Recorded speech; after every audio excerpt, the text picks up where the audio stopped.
하나님의 은혜가 여러분들 가운데 함께 하시기를 주님의 이름으로 축원합니다. 여러분, 교회에 대한 이미지가 있지요. 아마 우리는 교회가 익숙해요. 그래서 교회가 익숙하니까 교회는 어떤 곳이다 뭐 생각하지 않고 교회 옵니다. 그럼 교회 들어오면 이제 우리 교회 같은 경우 현관문을 열고 들어오면 사무실도 있고 복도가 있고 교육관 방들이 있습니다. 2층에 올라오면 본당이 있지요. 본당 문을 열면 앞에 십자가가 있고 강대상이 있고 그리고 의자들이 쭉 놓여 있는 이미지들이 있습니다. 그리고 교회 다니는 사람들은 교회에서 어떻게 행동할지 우리 나름대로의 어떤 이미지를 가지고 있어요. 자, 오늘은 성전을 한번 상상해 보시죠. 성전.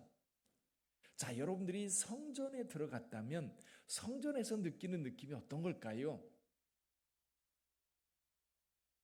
자, 성전은요, 이제 성소와 지성소로 들어가는 건물이 하나 있고 그 밖에는 뜰입니다. 성전 뜰이 있어서 거기 번제단이 있고 물두멍이 있고 그렇습니다.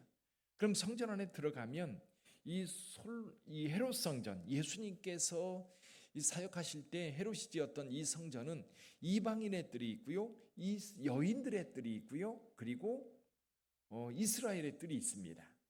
이방인의 뜰은 이방인들까지 들어올 수 있는 곳이고요, 여인들의 뜰은 여인들이 거기까지 들어올 수 있고, 이스라엘의 뜰은 실제로 번제단이 있고 물두멍이 있고 그리고 거기에서 제사가 실질적으로 드려져요. 만약에 여러분들이 이방인의 뜰을 지나서 여인의 뜰을 지나서 이스라엘의 뜰까지 들어갔다고 한다면 거기에서 느껴지는 느낌이 어떤 걸까요? 한번 상상해 보세요. 자, 이런 이미지일 겁니다. 거기에 딱 들어가면 우선 냄새가 지독할 거예요. 무슨 냄새요? 지금 양을 잡고 소를 잡아서 각을 떠서 거기에서 불태워 드립니다. 그리고 제단 밑에 그 피를 붓습니다. 피 비린내, 그리고 고기 타는 냄새, 그리고 거기에 사람들이요, 이 명절 때는 사람들 무지 많습니다. 보통 예루살렘에 평상시 인구가 5만에서 한 10만 명 정도가 예루살렘 성에 살았다고 합니다. 근데 이렇게 명절 때가 되면 100만 명이 모였다고 그래요. 그러면 사람들이 얼마나 많겠어요. 거기 바글바글하고 이 성전 안에도 아마 그럴 겁니다. 자, 그런데 만약에 먼 나라에서 하나님을 섬기려고 성전에 가서 제사도 드리고 기도하려고 찾아왔던 사람들, 그래서 멀리서 올 때에 양을 이 성전까지 데리고 올 수 없기 때문에 성전 가까이 와서 성전 미문이라고 하는 곳이 있고 양의 문이라고 하는 곳이 있어요. 거기서 거래가 되는 거예요. 거기서 돈을 가지고 와서 사서 그 양 한 마리를 데리고 성전 안으로 들어갑니다. 그럼 이제 안내하는 사람들이 있을 거예요. 제사장에게 이 양을 데리고 가면 제사장이 그 양을 보고 그리고 제사를 드릴 수 있는지 없는지 검사를 할 겁니다. 왜냐하면 이 흠이 있는 양은 하나님 앞에 드릴 수 없거든요. 그래서 빠꾸를 시키거나 아니면 드릴 수 있다고 허락이 되면 그걸 가지고 들어가서 제사장에게 데리고 가서 아마 이제 이 양을 잡아서 그 피를 받고 그리고 각을 떠서 불태울 겁니다. 만약에 6월절이라든지 이런 성일이 됐을 때는 상당히 많은 양들이 여기서 도축이 되고 있어요. 자, 그런데 이제 성전에 올 때마다 느꼈던 또 다른 느낌이 있습니다. 조용히 가서 묵상하며 기도하고 그리고 하나님 앞에 모든 죄들 다 주님 앞에 내려놓고 이 양이 대신 우리를 위해서 죽었기 때문에 이제 나는 자유함을 얻었다라고 하는 기쁨, 또 화목제물을 하나님 앞에 드리면서 가족들과 같이 식사하면서 하나님께서 올 한 해도 크게 복 줄 거라고 하는 기대감을 가지고 성전에 들어갔을 거예요. 근데요, 해마다 성전에 올 때마다 또 다른 느낌이 있어요. 어떤 거냐면 장사꾼들이에요. 보통 성전 밖에 양의 문이라든지 미문 밖에서 이 양을 팔거나 동전을 바꾸거나 이런 일들이 이루어지고 있는데 지금은 밖에서 하는 게 아니에요. 성전 안에 장사꾼들이 성전 안에 들어와서 아마 거기에 빙 둘러서서 호객을 합니다. 여러분 싸게 바꿔드립니다. 그러면서 외국에서 들어온 돈들을 바꿔줄 거예요. 그리고 양들도 이 양을 사가지고 가야 제사장에게 그리고 하나님 앞에 온전한 제사를 드릴 수 있습니다. 그러면서 호객 행위를 합니다. 이제 여기가 시장인지 여기가 성전인지 구분이 안 가는 거예요. 올 때마다 그랬어요. 그래서 얼굴을 찌푸릴 수밖에 없었고, 그럼에도 불구하고 나는 이러거나 저러거나 하나님 앞에 제사를 드린다, 나는 하나님 앞에 기도한다, 그런 마음을 가지고 성전에 와서 제사를 드렸는데, 올해도 역시 이 호객꾼들, 장사꾼들이 여기저기 성전 안에 가득한 것을 보면서 여기가 성전인지 여기가 시장터인지 여기가 가축시장인지 분간이 안 되는 그런 상황입니다. 근데요, 예수께서 성전 안에 들어오실 때에 많은 사람들이 따라 들어왔어요. 왜냐하면 벳바게에서부터 나귀를 타고 성전에 들어오실 때에 많은 사람들이 이 호산나 나뭇가지를 들고 흔들면서 호산나를 외치면서 예수님과 함께 왔거든요. 그리고 나귀에서 내려 예수님이 성전에 들어올 때 아마 따라왔던 많은 사람들이 이 성전 안에 같이 들어왔을 거예요. 근데 들어오시더니 예수님의 행동이 기이한 거예요.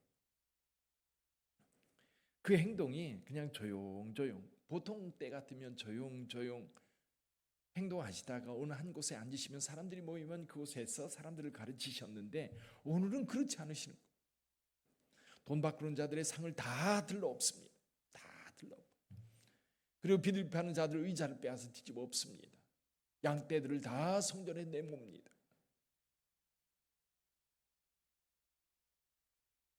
소위 말해서요, 난동을 부리는 거예요. 생각해 보세요. 제가 볼 때는 난동을 부리는 거예요. 다 상들 들러엎고 내쫓습니다. 그리고 장사하는 사람들 다 내쫓아. 그리고 소리 지르십니다.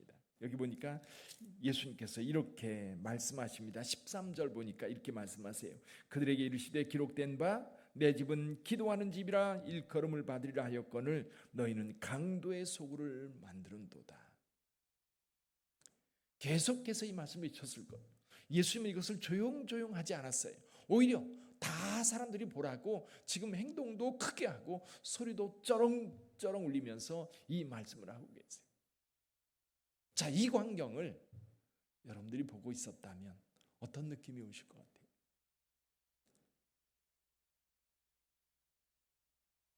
자, 이 성전 늘 올 때마다 이 거룩함이라고 하는 것과 세속적인 것이 함께 뒤원복이 되어 있는, 도대체 왜 이런 일이 벌어졌을까? 보통 사람은 그렇게 생각했을 거예요.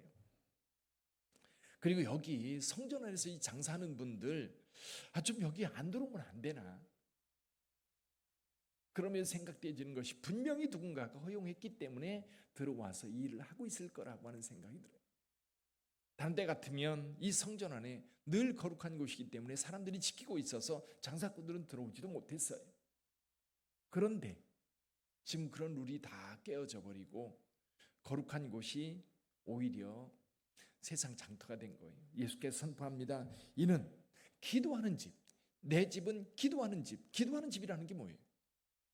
하나님을 만나는 곳이고 하나님을 대면하는 곳이거든요. 성전은 하나님을 만나는 곳이에요. 내가 재물을 가지고, 죄인이기 때문에 재물을 가지고 가서 죄 사함을 얻고 그리고 하나님 앞에 나가서 기도할 수 있는, 하나님을 대면할 수 있는 곳이 성전이에요. 근데 성전에서 하나님을 만날 수 있는 게 아니라 장사꾼들의 호객 소리에 그냥 묻혀버리고 맙니다.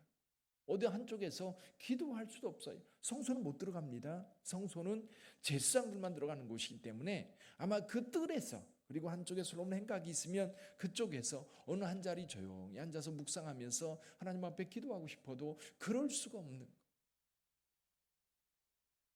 우리 교회를 생각해 봅니다. 우리도 주님께서 원하시는 교회 모습이 있을 거예요. 자, 이 성전에서 느끼는 느낌들, 예수님은 이 성전을 정결하게 하십니다. 그리고 만민이 기도하는 집이라고 선포하십니다. 그 성전이 온전히 회복돼야 돼요. 근데 예수님께서요, 나중에 이 바리새인들과 대제사장들과 논쟁을 하면서 이렇게 말씀합니다. 이 성전을 홀라 내가 사흘 만에 다시 일으키리라. 이제는 이 예루살렘 성전은 더 이상 성전의 의미가 없어요. 하나님을 만날 수가 없는 겁니다. 이제 하나님의 아들 예수께서 우리 가운데 오셨기 때문에 예수님을 만날 때 하나님을 만나는 거예요. 예수님 앞에 설 때 하나님 앞에 서는 거예요. 예수님 앞에 말할 때 내가 하나님 앞에 기도하는 거예요. 예수님께서 계시는 그곳이 바로 성전이에요. 근데 오순절날 성령이 우리 가운데 임하시면서 그 성전이 내가 되었어요. 내 안의 성전. 그래서 교회는요, 어떤 면에서 성전이 모인 곳이에요. 그렇죠? 내가 성전이에요. 성령이 내 안에 거하신다면 우리는 거룩한 전이에요. 그래서 우리의 삶이 거룩해져야 되고요. 이런 거룩한 성도들이 모인 곳이 교회예요. 그럼 교회는 얼마나 거룩해야 돼요. 그렇죠? 근데 또 한편으로는 교회도 죄인들이 모이는 곳이에요. 죄인들이 모여서 교회에서 말씀 듣고 또 성령 받고 그러면서 우리가 변화를 만들어가는 거지. 자, 우리가 모이는 교회 예배도 드려지고 또 봉사도 하고 또 교육도 이루어지고 또 전도도 하고 여러 가지 일들을 합니다. 그래서 저는 오늘 여러분들에게 이런 말씀을 드리고 싶어요. 성전이 성전다울 때 성전의 기능을 할 수 있어요. 그렇다면 교회도 그래요. 교회도 교회다울 때 교회 역할을 할 수 있어요. 저는 우리는 오래도록 교회 다닌 분들은 교회의 모든 것이 익숙한데 여러분들이 간혹 다른 교회 갈 기회가 있을 거예요. 다른 교회 뭐 행사가 있다든지 아니면 뭐 그럴 때에 그 교회 가면 우리 교회하고 다르기 때문에 낯선 부분이 있을 거예요.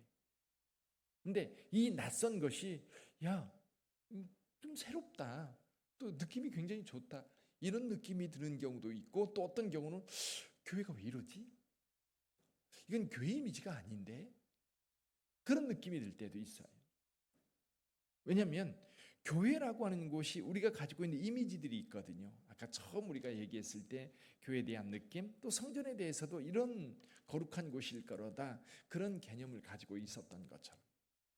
예를 들면 마틴 루터가 로마 베드로 대성당을 방문했을 때 그런 생각을 가지고 있었어요. 로마에 가면 얼마나 거룩한 자들이 많을까. 거기 추기경들, 거기에서 오래도록 기도하는 많은 주교들 생각하면서 그 거룩한 도시에 가면 정말 은혜를 받을 거라고 기대하고 갔는데요. 웬걸 그곳에서 죄악을 보았고 그곳에서 인간의 타락을 보았고 더러움들을 보고 탐욕을 보았던 것. 그래서 종교개혁을 일으킬 수가 있었던 거예요. 사랑하는 성도 여러분 교회를 위해서 많이 기도하시기를 바랍니다.